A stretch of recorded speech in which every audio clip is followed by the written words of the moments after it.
O objetivo de hoje é nós falarmos sobre a ceia. Na aula passada nós falamos sobre o batismo, que é a primeira ordenança, e hoje vamos falar na segunda ordenança que Jesus mandou, e vamos falar da ceia.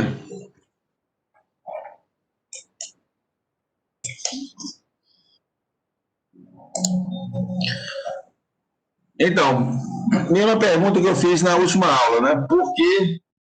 Por que cear? Por que nós devemos cear? Qual a importância de cear?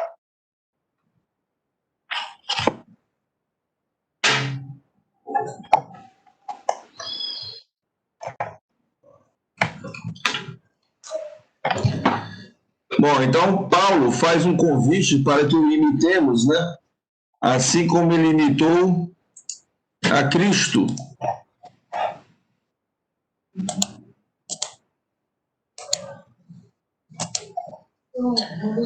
Paulo faz um convite para que imitemos assim como imitou a Cristo. Ou seja, ele queria reproduzir a ceia conforme tinha aprendido de Cristo. Então foi um ensinamento dado aos discípulos, né? E os discípulos o reproduziram para a igreja naquela época, né? Ele faz um convite para que as pessoas fossem imitadores dele, como ele era de Cristo. Como ele era de Cristo. Então, é o primeiro convite a nós imitarmos a conduta de Paulo. Então, Paulo, ele ensinava a ceia conforme tinha aprendido de Jesus. 1 Coríntios 11, 23 fala que porque eu recebi do Senhor o que também vos ensinei. Então, lá em 1 Coríntios 11, né? 1 Coríntios 11 é o livro, né? Da Bíblia que fala especificamente, né? Junto com João, capítulo 6 de João, que vão falar da doutrina da ceia, né? Doutrina no sentido de realizar a ceia. Então, nós temos 1 Coríntios 11 e João capítulo 6, que vão falar sobre a ceia. Estou vendo aí a Catrina Lima. Ô, Glória! Catrina Lima participando aqui do estudo bíblico, Catrina. Nossa querida Mima. Graças a Deus que ela está aí. Glória a Deus pela vida da Mima. Pode participar, Mima. Então, por que CA? Então, porque é um ensinamento de... Boa tarde, Miminha. Tudo bem? Graças a Deus. Amém. Estou fazendo aqui um estudo da ceia para aprender como é que se realiza a ceia nas igrejas. Então, por que CA? Primeiro que é um ensinamento de Cristo, né? E Paulo ele convida a todos a cear conforme tinha aprendido de Jesus. Ele fala, 1 Coríntios 11, 23. Porque eu recebi do Senhor o que também vos ensinei. Então ele recebeu de Jesus o ensinamento da ceia e queria passar para toda a igreja, que a igreja fizesse esse memorial. Amém? Vamos ver mais. Por que cear? Outro motivo que a gente deve cear. Jesus, o próprio Deus, mandou celebrar a ceia em memória dele. Agora vamos ver o que é que Jesus falou.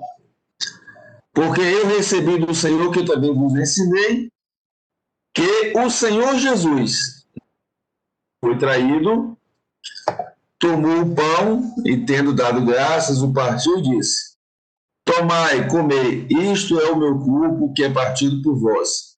Fazer isto, olha Jesus falando, fazer isto em memória de mim.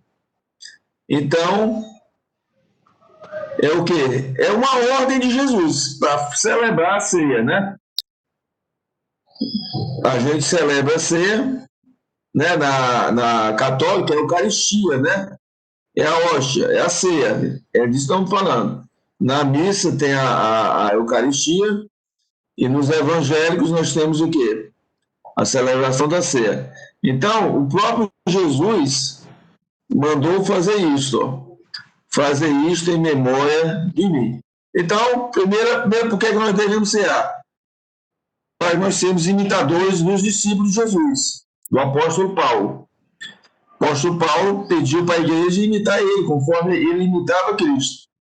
O segundo é que o próprio Jesus mandou celebrar a ceia, né, como em memória dele. Fazer isto em memória, em lembrança a mim, né? Vamos ver mais um motivo por que é que nós devemos cear. É um compromisso com Deus, um alimento espiritual que está encoberto de mistério, né? Tem muita coisa aqui que nós vamos falar da ceia que é mistério. A ceia é um mistério, é algo divino que acontece. João 6, 53 e 54 fala aqui. Jesus, pois, lhes disse: na verdade, vos digo que se não comerdes a carne do Filho do Homem e não beberdes o seu sangue, não tereis vida em vós mesmos. Quem come a minha carne e bebe o meu sangue tem a vida eterna, e eu o ressuscitarei no último dia. Então está aí a importância de cear, né?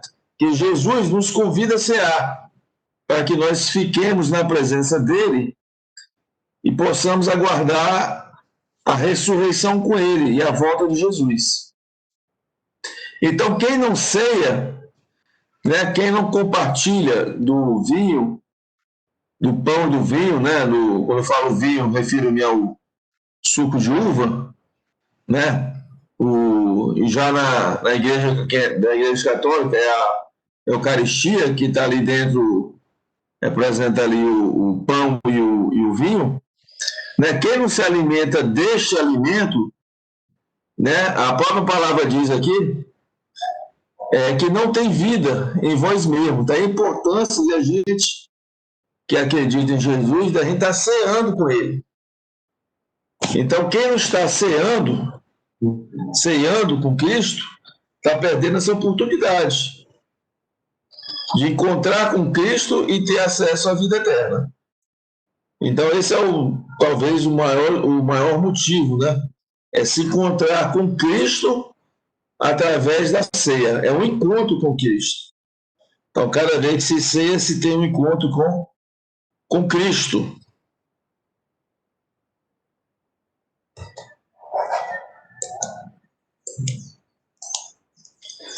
Qual é o objetivo da ceia? Qual é o objetivo da gente estar ceando? É um ato memorial à morte e ressurreição de Cristo. E o segundo motivo é relembrar que Jesus vai voltar. Então, Jesus veio a primeira vez para ensinar-nos os evangelhos e nós estamos aguardando a segunda volta de Cristo, em que a igreja morará com ele no céu, a igreja será arrebatada com ele para os céus e haverá um momento muito difícil para os que não forem arrebatados. Quem ficar aqui na terra passará um momento muito difícil. E Jesus também pertinho de voltar. E o primeiro motivo é lembrar a morte e ressurreição. Lembrar o sacrifício que Cristo fez por todos nós. Onde é que está escrito isso aqui na Bíblia? Vou mostrar aqui, ó. 1 Coríntios 11, 26, assim. Porque todas as vezes que comerdes este pão e beberdes este cálice, anunciais a morte. Quer dizer, fez por nós no passado. Ele morreu pelo meu e pelo teu pecado. E o segundo, até que ele venha. Então, quando Jesus voltar, não vai ter mais ceia, porque nós já vamos cear com ele. Vamos cear com o próprio Cristo. Então, aqui relembra aqui a morte, o sacrifício que Cristo fez na cruz, morreu por mim e por você, ofereceu o corpo dele por nós, e o segundo é até que ele venha. É a volta de Jesus Cristo. Então, a ceia, nós olhamos para o passado, que é o Calvário, a morte de Jesus Cristo, o que ele fez por nós, né? Que foi pago um alto preço pelas nossas vidas. Nós estávamos condenados a uma morte eterna, e com a morte de Cristo e ressurreição, nós passamos a ter acesso à vida eterna, né? E ele morreu pelos nossos pecados. Então esse é o evangelho, que o próprio Deus se sacrificou por meio de nós. E o segundo, como eu falei, o objetivo da ceia é relembrar que ele vai voltar. Ele vai voltar nos ares, e diz que todo mundo vai ver ao mesmo tempo. Todos verão Jesus. Ele virá como um relâmpago. Então, a esperança que Jesus voltará. Então, cada vez que você celebra a ceia, é uma alegria, dizendo, ó, Jesus vai voltar, Jesus vai voltar. E Jesus voltando, ele vai levar a sua igreja. A igreja vai morar com Jesus. Que coisa linda, né? Nós vamos morar com Jesus. Essa vida aqui, nada vai ficar nessa vida. Qual é a frequência da ceia? Né? Qual é a frequência da ceia? Nas igrejas evangélicas, normalmente se faz uma vez por mês. Tem igreja evangélica, como a luterana, que faz mais vezes. Não só uma vez, mas parece que ela faz mais vezes, né? Mais do que uma. A igreja católica, né? Ela faz, toda missa ela tem o ato da Eucaristia, né? Da comunhão. A igreja católica faz toda a missa, e as igrejas evangélicas normalmente fazem uma vez por mês. Mas lembrando aí que algumas igrejas evangélicas, não sei, a presbiteriana se faz mais de uma, mas a luterana,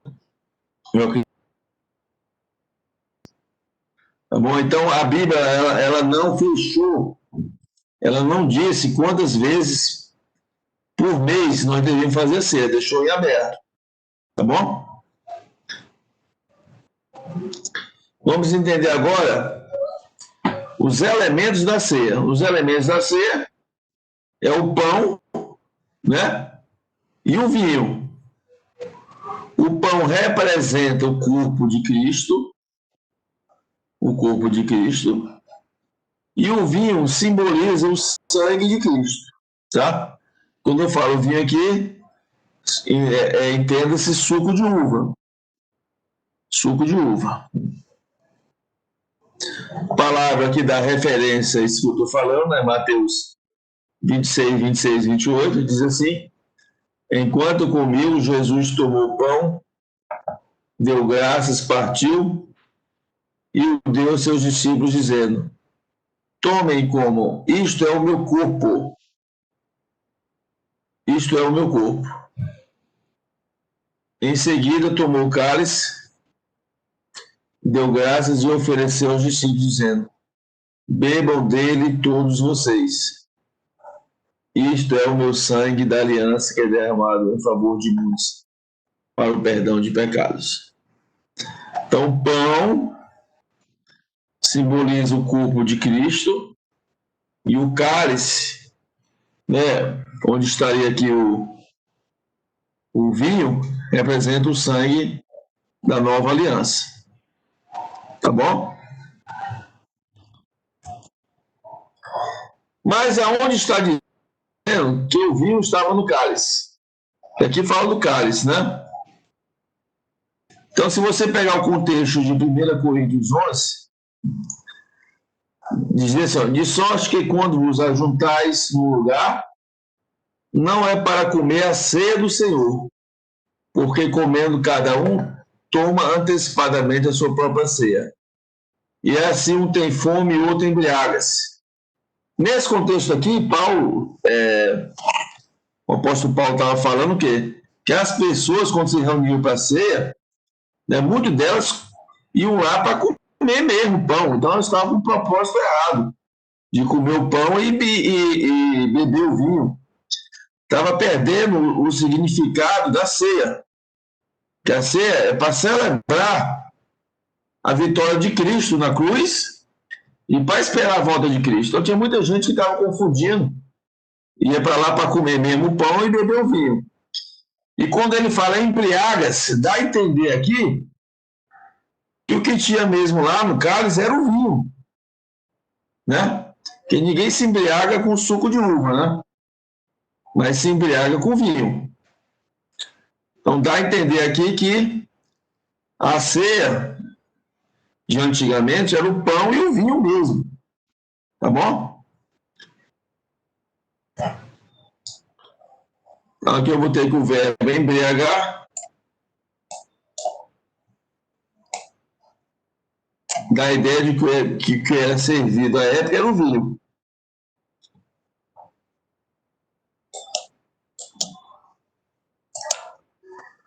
Então, o pão significa Cristo. Cristo é o pão da vida. Eu sou o pão da vida. Eu sou o pão vivo que desceu do céu. Se alguém comer deste pão, viverá para sempre. E o pão que eu der é a minha carne que eu darei pela vida do mundo. Então, o pão representa quem? Jesus. O pão representa Jesus. O vinho, o suco de uva, representa o sangue de Cristo. O sangue de Cristo. Está aqui João 6,53. Na verdade vos digo que se não comerdes a carne do Filho do Homem e não beberdes o seu sangue, não terei vida em vós mesmo. Quer dizer, beber o sangue. Então o vinho, o suco de uva representa o sangue de Cristo. Porque a minha carne verdadeiramente é comida e o meu sangue verdadeiramente é bebida. Tá bom? Então, o pão representa o corpo de Cristo e o suco de uva representa o sangue de Jesus. Agora nós vamos entrar aqui nas interpretações do cerimonial, que dependendo do tipo de igreja, há uma interpretação de como é feita a ceia. Então, há mais ou menos 4 tipos de interpretação. Que na ceia ocorre a transubstanciação, que é a transformação do pão e do vinho no corpo e sangue de Cristo. Isso é a transubstanciação. A consubstanciação, que não ocorre a transformação, mas que o pão e o vinho são o corpo e o sangue de Cristo. A interpretação de que, como se fala no 1 Coríntios 11, fazer em memória de mim, que a ceia é apenas um memorial, uma lembrança, que não se crê nem na transubstanciação, nem na consubstanciação, é apenas um memorial. E a quarta interpretação é que na ceia se recebe a presença de Cristo, né? Por meio do Espírito Santo. Por meio do Espírito Santo. Então a gente vai passar aqui rapidinho, só para entender como é o pensamento, que a transubstanciação, né, que algumas igrejas entendem, em particular a católica, que é que ela entende? Que quando o pão e o vinho são transformados no corpo e o sangue de Cristo.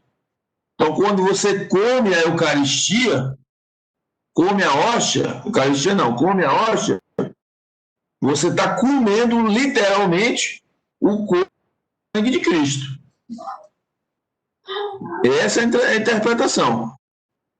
A substância muda, mas não a forma. Como assim? A forma da hóstia permanece a mesma. Mas quando se faz a oração, o sacerdote apresenta, o pão e o vinho são transformados no corpo e o sangue de Cristo. Então você estaria ingerindo o corpo e o sangue de Cristo. Por isso que é chamada a Santa Missa, né? Esse é o entendimento aí.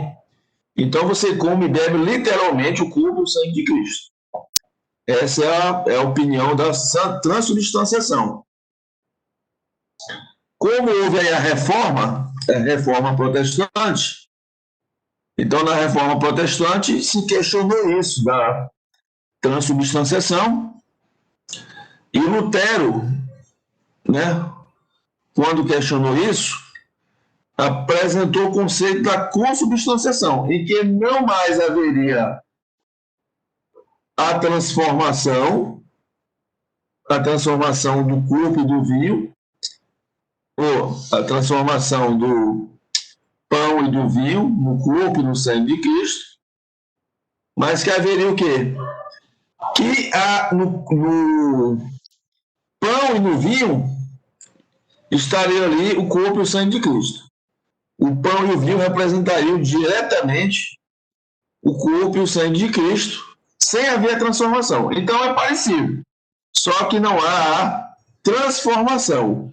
O vinho e o pão representam diretamente o pão e o vinho. Então você estaria novamente comendo e bebendo, sem a transformação, o corpo e o sangue de Cristo. Tá bom? Então esse pensamento aí é das igrejas luteranas, ó. Igrejas luteranas. Tá? Tem a interpretação de que a ceia é meramente um memorial, né? O pensamento de Zwingli, aqui está até errado, né? Acho que não é o outro, não, acho que é W. Zwingli, né? Ele entendeu que a ceia é apenas um simbolismo do sacrifício de Cristo. Então, quando você ceia, você está ali apenas relembrando que Cristo morreu por nós, ressuscitou e que ele voltará. Tá bom? Então, Zwingli, tá? Ele tem esse pensamento, que é o pensamento adotado pelas igrejas batistas. Então, aqui não existe mais a transformação no corpo de Cristo, no sangue de Cristo. Não se entende mais isso. Certo? Entende-se apenas que é um memorial, uma lembrança do que Cristo fez por nós. Esse pensamento está nas igrejas batistas. Bom, e por fim, o significado de que é um memorial, mas nesse memorial há a presença de Cristo, né? Que é o pensamento aí de algumas igrejas reformadas. Tá? É o pensamento de Calvino, né? Que dizia que na ceia há a presença espiritual, que está faltando até um E aqui. Há a presença espiritual de Cristo, e você se alimenta espiritualmente. Então, aqui também não é só uma memória. Mas você não se alimenta fisicamente, você não ingere o corpo e o sangue de Cristo, mas você tem contato com Cristo pela fé e por meio do Espírito Santo. Né? O Espírito Santo nos leva pelo mistério da fé até Cristo. Qual é a principal característica de divisão? É que se entende que, como Cristo está sentado à direita de Deus, o corpo de Cristo está lá junto com Deus, o corpo. Já a presença espiritual de Jesus, ela está o quê? Ele é onisciente e onipresente, não é isso? Mas o entendimento aqui é que a pessoa física de Jesus está junto com Deus. Então, a gente não poderia estar comendo o corpo de Cristo. Mas nós podemos sentir a presença de Deus através da ceia. Tá bom? Então a ceia aqui também tem o poder de cura, o poder de sentir Cristo. Igreja presbiteriana, e acredito que seja o pensamento da maioria das Assembleias de Deus.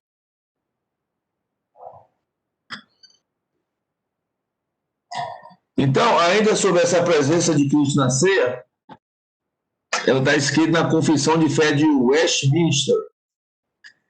Os que comungam dignamente, participando exteriormente dos elementos visíveis do sacramento, também recebe intimamente pela fé a Cristo. Então, nós recebemos Cristo pela fé. E neles nos alimentamos, não carnalmente ou corporalmente, mas real, verdadeira e espiritualmente. Tá bom? Então, você recebe Cristo de forma espiritual e não corporalmente. Essa é a principal diferença. Tá bom? Alguém quer fazer alguma pergunta aí, Rafael?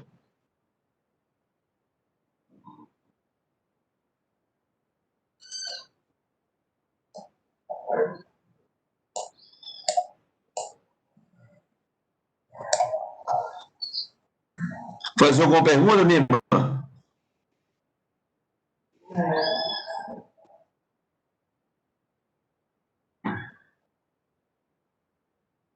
Tá dando para entender?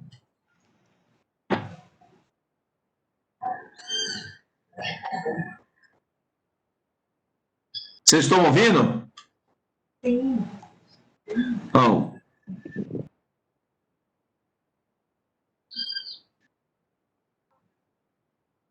Sim, ali.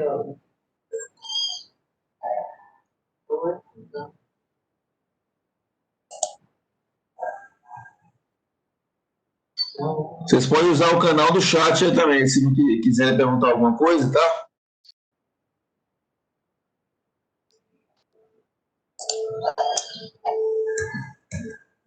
Então vamos seguir em frente.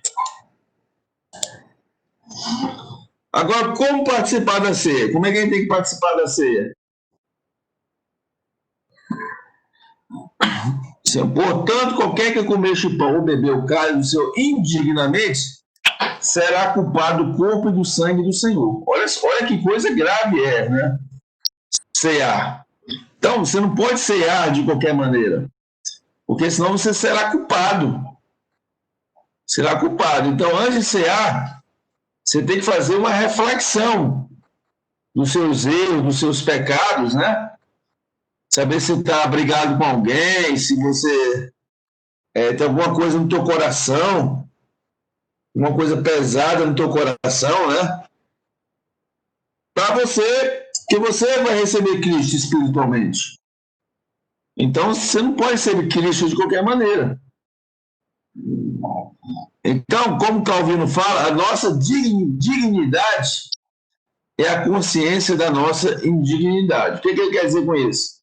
Se você reconhece que é um pecador e confessa os seus pecados, você pode, se você abrir seu coração para Deus, né, você está apto a receber Jesus Cristo. Então, quando você reconhece sua pecaminosidade, que você não é nada, se você reconhece os seus pecados, você está mostrando que você está abrindo o seu coração para Deus. É isso que Deus quer. E você abre o seu coração para Ele e reconheça que você não é nada. Tá? Mas se você tiver algum desavenço com algum irmão da igreja, é bom fazer as pazes, é bom ter comunhão para poder receber a Cristo.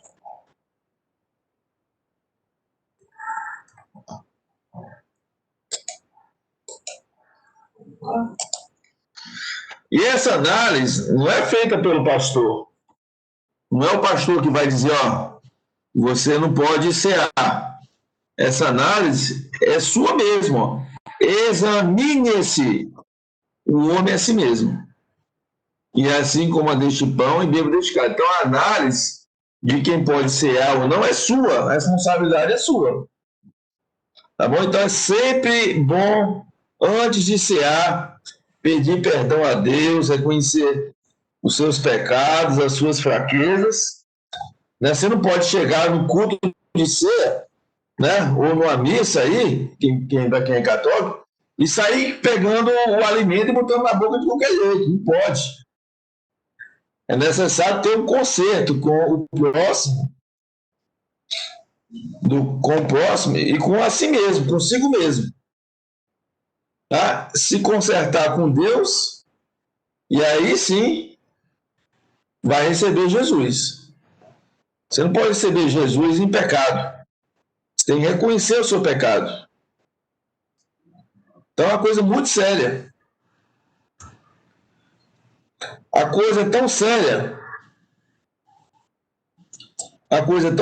que diz assim, ó, porque o que come e bebe indignamente, come e bebe para a sua própria condenação. Então quem não faz a reflexão e vai para o culto ou vai para a missa ali e vai se alimentando de qualquer jeito, tá? Ela vai estar cavando a sua própria condenação, ó. Não discernindo o corpo do Senhor. O que é discernir o corpo do Senhor? Tenha paz com o próximo, tenha paz com seus irmãos. Não vai receber Jesus Cristo com o coração irado, coração com raiva, coração cheio de ódio. E tenha paz com Deus. Tenha paz com Deus e tenha paz com o próximo. Se você não tiver a oportunidade de falar com o próximo, você fala tudo para Deus. E se você está com a intenção de perdoar a pessoa que lhe fez mal, ou que você está com raiva, fala para Deus, abre o coração para Deus. Porque Deus, ele sonda os...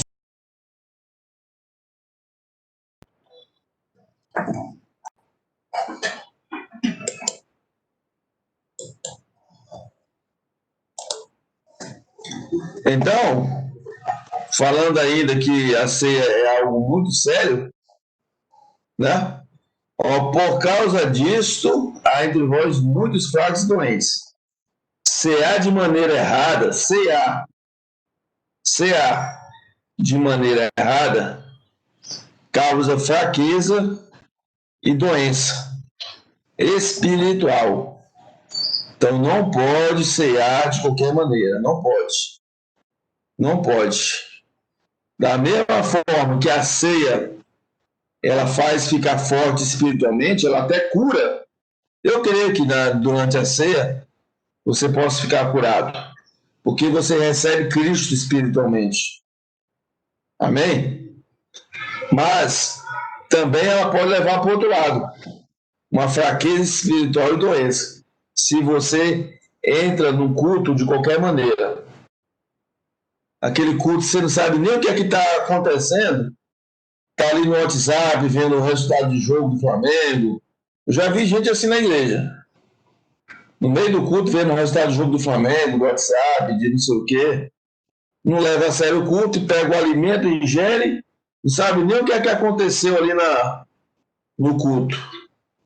Então isso aí é pênalti, porque vai te levar isso aqui, ó. Fraqueza e doença. Tá? E muitos que dormem, ó. A pessoa tá tão doente que dorme. Sabe nem o que está fazendo. Então a ceia é coisa muito séria. Não pode ir para o culto de Santa Ceia, o culto de ceia de qualquer maneira. Tem que se preparar para receber Cristo. Tem que se arrepender do que fez. Tem que pedir perdão. Esse é o propósito de receber Cristo. Bom, então quem pode cear? Quem pode cear? Quem é parte do corpo de Cristo. Quem é parte do corpo de Cristo. E quem, após o autoexame, se julgar digno. O exame é seu, não é do padre ou do pastor. O exame é seu. Então, quem é parte do corpo de Cristo pode se batizar. E como é que você se torna parte do corpo de Cristo? Pelo batismo. Por isso a importância do batismo. Porque o batismo vai te fazer, está inserido no corpo de Cristo, né? Você se torna um crente preparado, com discernimento, entendendo o que é que está fazendo, né? O nosso culto tem que ser um culto racional. A gente tem que entender o que a gente está fazendo. A gente entender o que está fazendo. Então é importante você se batizar para você ser inserido no corpo de Cristo.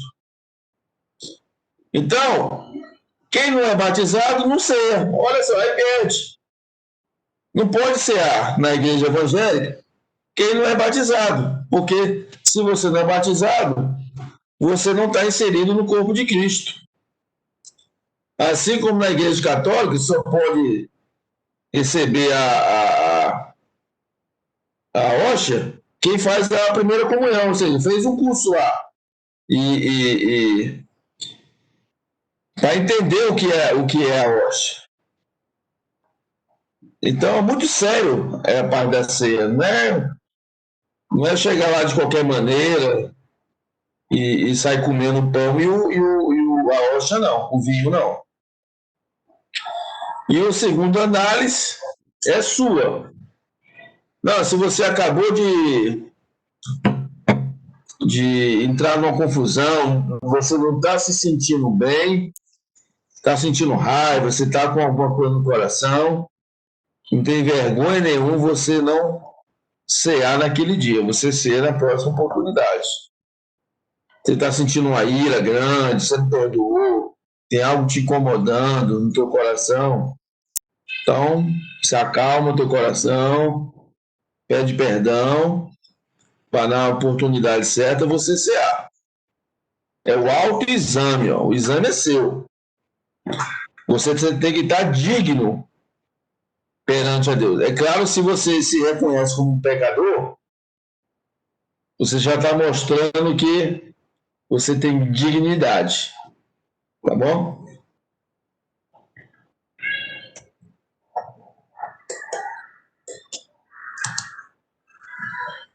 Bom, vou passar aqui uma musicazinha para a gente se alegrar em Cristo. Mas antes de passar a música, queria saber se alguém teve alguma dúvida aí.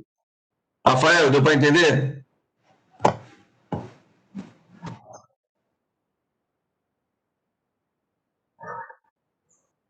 E a reunião vai acabar em 5 minutos. Rafael, tá entendendo, Rafael? Ah, legal. Deu para entender, Katrina? Sim. Alguma dúvida? Bom, está tudo claro. Amém. Vamos ouvir a musicazinha, vamos ver se dá para ouvir aqui a música aqui.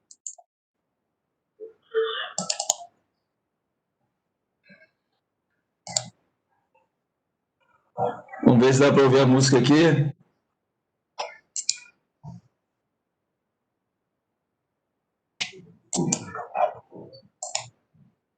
Vou ouvir essa música aqui, tem 2 minutos para acabar, vamos ver se dá para ouvir.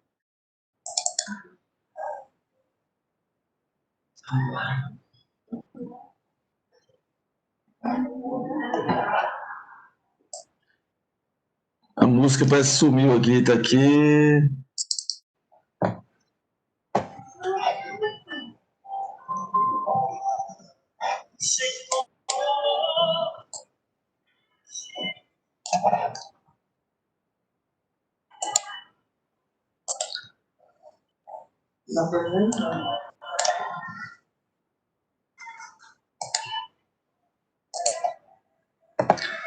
Tá dando para ouvir, Nima?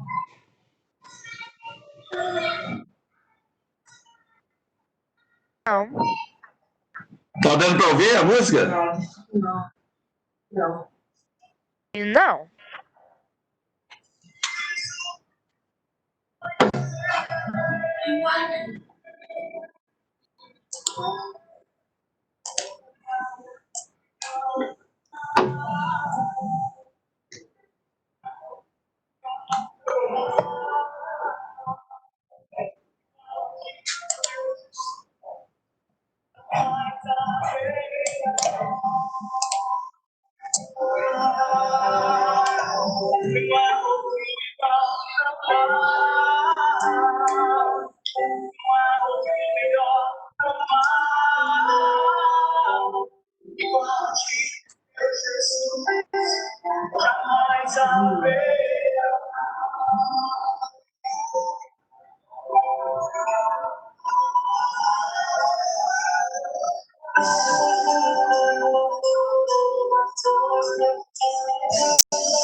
Pessoal, vou encerrando a aula. Muito obrigado a todos, viu?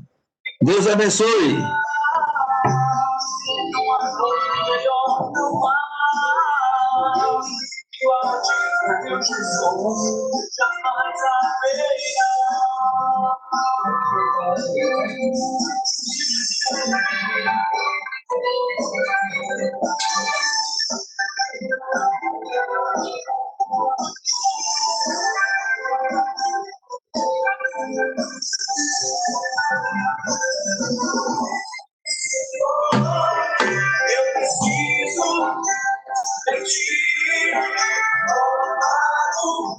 Senhor, eu preciso te conhecer.